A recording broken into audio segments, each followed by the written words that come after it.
Talking to oneself is a habit everyone indulges in. We could no more stop talking to ourselves than we could stop eating and drinking. All that we can do is control the nature and the direction of our inner conversation. Most of us are totally unaware of the fact that our inner conversations are the causes of the circumstances of our life. We are told that as a man thinketh in his heart, so is he. But do we know that man's thinking follows the tracks laid down in his own inner conversations? To turn the tracks to which he is tied in the direction in which he wants to go, he must put off his former conversation, which is called in the Bible the old man, and be renewed in the spirit of his mind. Speech is the image of mind. Therefore, to change his mind, he must first change his speech. By speech is meant those mental conversations we carry on with ourselves. The world is a magic circle of infinite possible mental transformations, for there are an infinite number of possible mental conversations. When man discovers the creative power of inner talking, he will realize his function and his mission in life. Then he can act to a purpose. Without such knowledge, he acts unconsciously. Everything is a manifestation of the mental conversations which go on in us without our being aware of them. But as civilized beings, we must become aware of them and act with a purpose. A man's mental conversations attracts his life. As long as there is no change in his inner talking, the personal history of the man remains the same. To attempt to change the world before we change our inner talking is the struggle against the very nature of things. Man can go round and round in the same circle of disappointments and misfortunes, not seeing them as caused by his own negative inner talking, but as caused by others. This may seem far-fetched, but it is a matter which lends itself to research and experiment. The formula the chemist illustrates is not more certainly provable than the formula of this science by which words are clothed in objective reality. One day a girl told me of her difficulties in working with her employer. She was convinced that he unjustly criticized and rejected her very best efforts.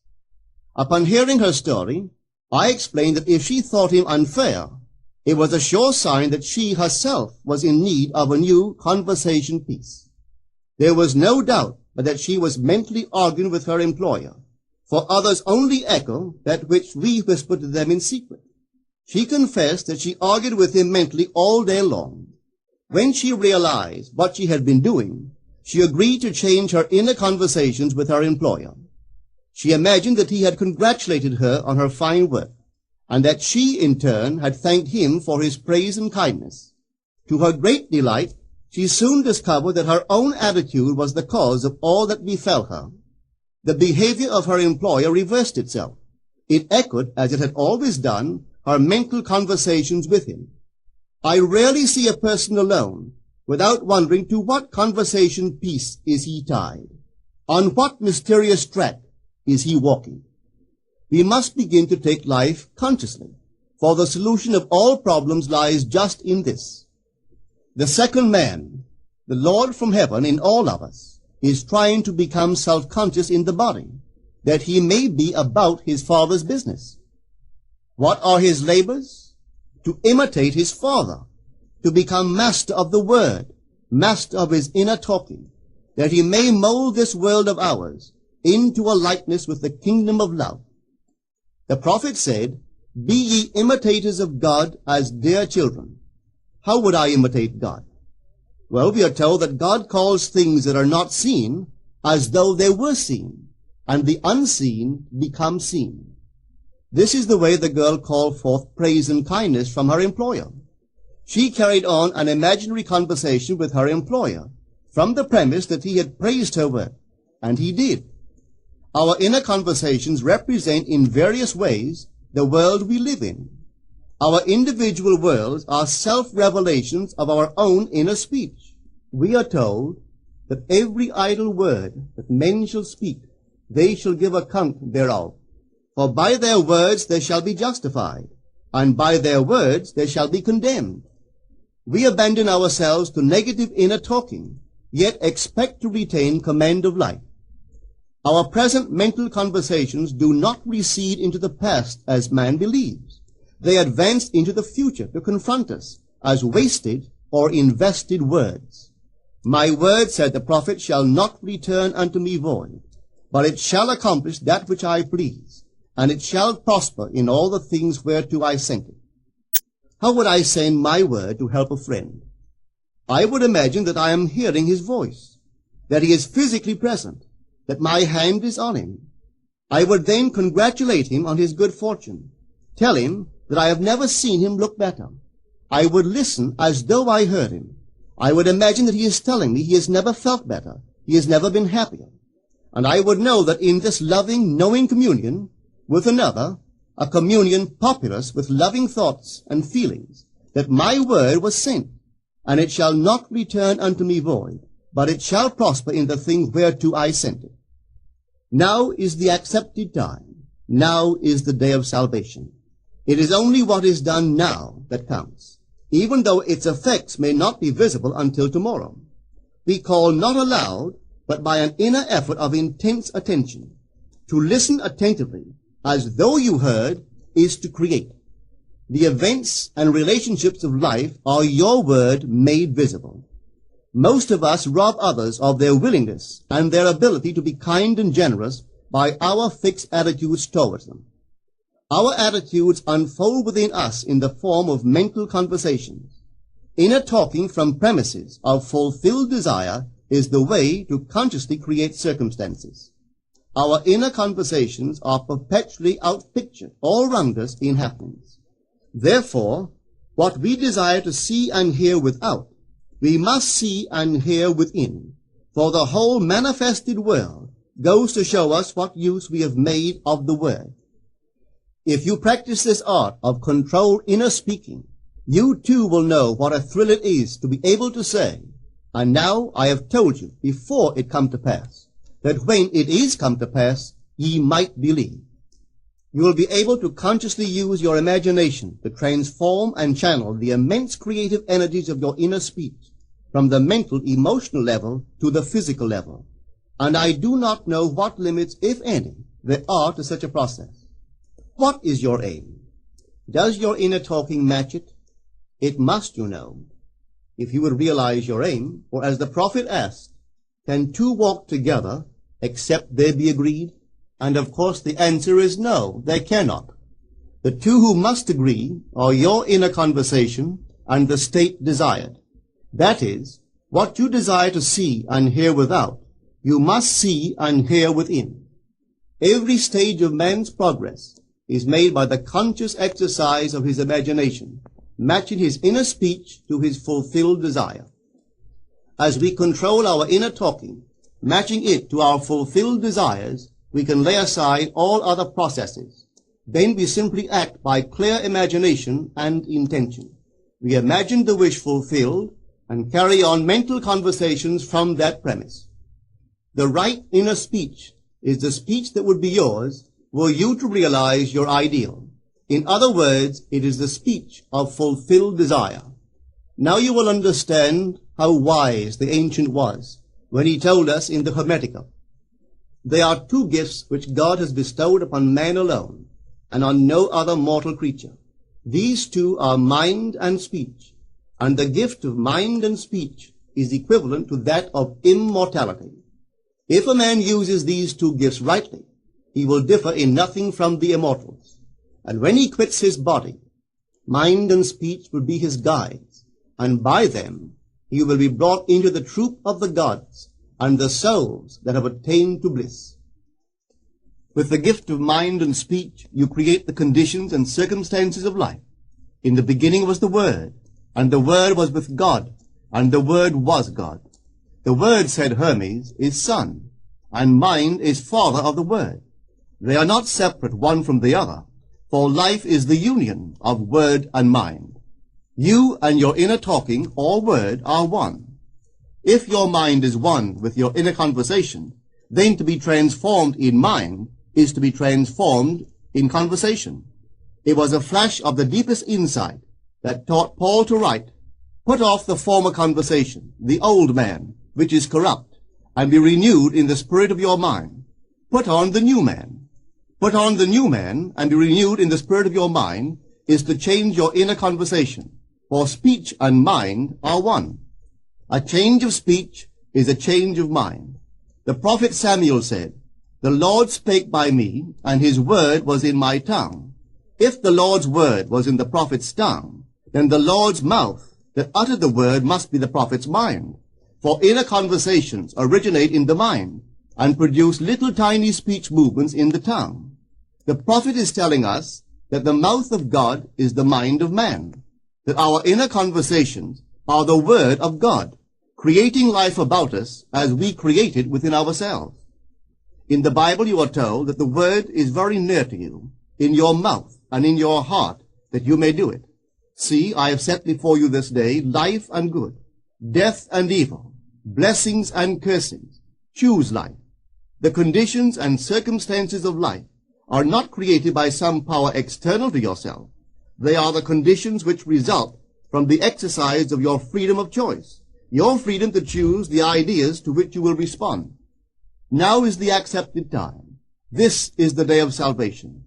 Whatsoever things are of good report, think on these things.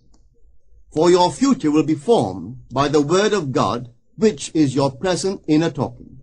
You create your future by your inner conversation. The worlds were framed by the word of God, that is your inner talking. See yonder fields? The sesamum was sesamum, the corn was corn, the silence and the darkness knew. So is a man's fate born. For ends run true to origins. If you would reap success, you must plant success.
The idea in your mind, which starts the whole process going, is the idea which you accept as true.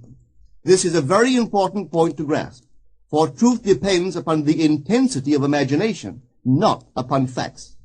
When the girl imagined that her employer was unfair, his behavior confirmed her imagination. When she changed her assumption of him, his behavior reflected the change, proving that an assumption, though false, if persisted in, will harden into fact. The mind always behaves according to the assumption with which it starts. Therefore, to experience success, we must assume that we are successful. We must live wholly on the level of the imagination itself, and it must be consciously and deliberately undertaken. It does not matter if, at the present moment, external facts deny the truth of your assumption. If you persist in your assumption, it will become a fact. Signs follow. They do not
To assume a new concept of yourself is to that extent to change your inner talking or word of God. and is therefore putting on the new man. Our inner talking, though unheard by others, is more productive of future conditions than all the audible promises and threats of men. Your ideal is waiting to be incarnated, but unless you yourself offer it human parentage, it is incapable of birth. You must define the person you wish to be, and then assume the feeling of your wish fulfilled, in faith that that assumption will find expression through you.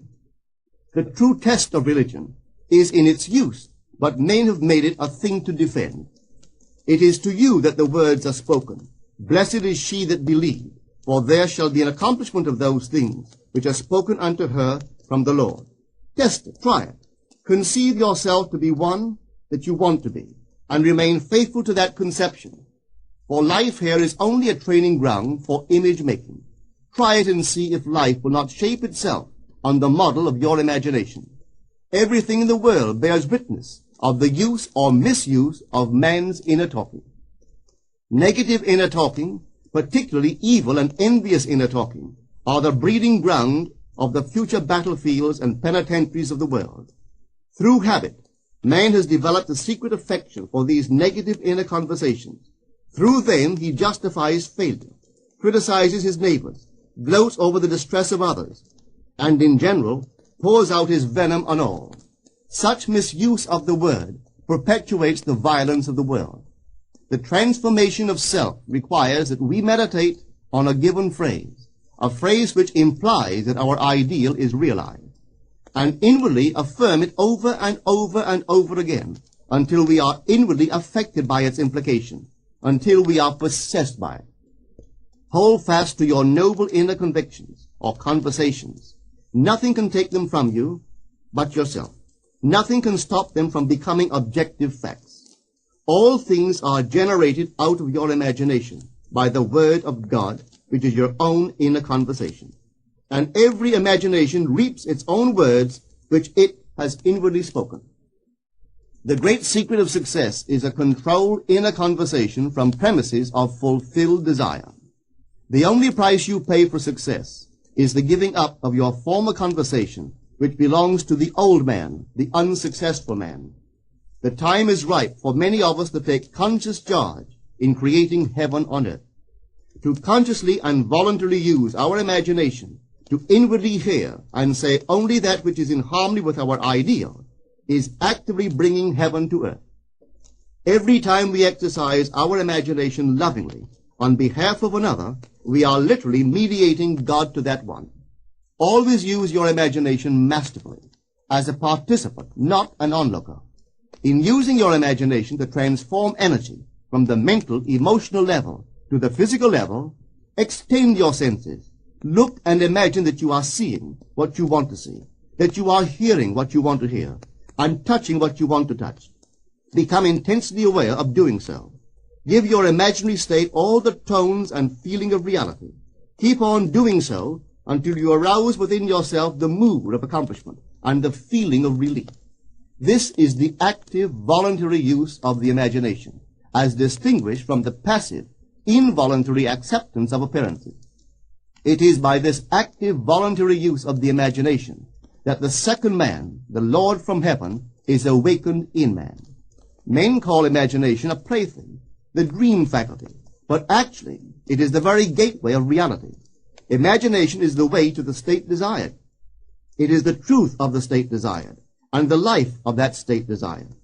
Could you realize this fully, then would you know that what you do in your imagination is the only important thing. Within the circle of our imagination, the whole drama of life is being enacted over and over again.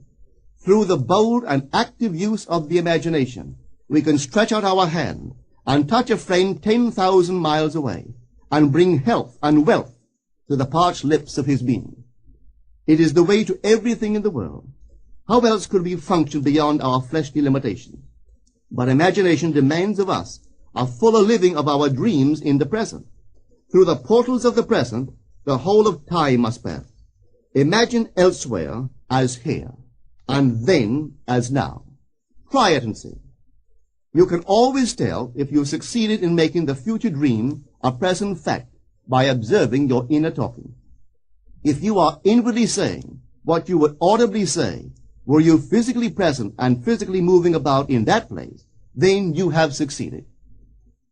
And you could prophesy it from these inner conversations and from the moods which they awaken within you, what your future will be. For one power alone makes a prophet, imagination, the divine vision. All that we meet is our word made visible, and what we do not now comprehend is related by affinity to the unrecognized forces of our own inner conversations, and the moods which they arouse within us. If we do not like what is happening to us, it is a sure sign that we are in need of a change of mental diet. For man, we are told, lives not by bread alone, but by every word that proceeds from the mouth of God.